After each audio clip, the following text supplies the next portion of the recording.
Les fans d'un si grand soleil seront ravis de voir s'arrêter l'hémorragie de départ de la série. Très prochainement, c'est la très belle Catherine.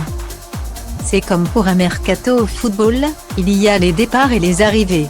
Et question départ, les fans d'un si grand soleil ont déjà leur dose. Le 16 juin dernier, l'interprète de Julien Bastide, Jérémy Bansté, annonçait sur Instagram quitter la série après 3 ans de bons et loyaux services.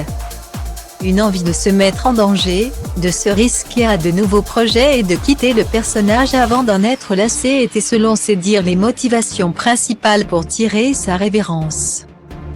Déjà mal remis de la mort tragique de Léa, de la disparition de Manon et de Théo. Ce n'est rien de dire que les addicts à la série montpelliéraine n'ont pas bien pris les choses en assistant à la mort tragique d'Elsa le 9 juillet dernier. Ajoutez à cela que les scénaristes ont mis les petits plats dans les grands et prévenus qu'il y aurait de nouvelles morts dans les épisodes diffusés cet été.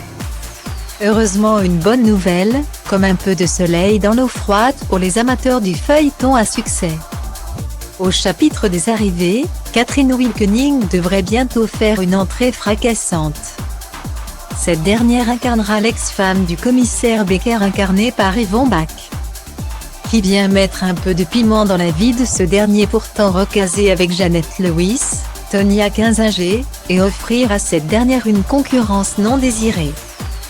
Catherine Wilkening est un visage bien connu des téléspectateurs français.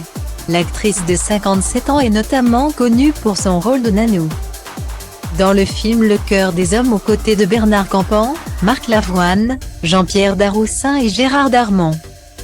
Elle est apparue dans de très nombreuses fictions comme Les petits meurtres d'Agatha Christie, Alice Nevers, Commissaire Magellan, L'art du crime, Mongeville, Section de recherche ou encore Capitaine Marlowe.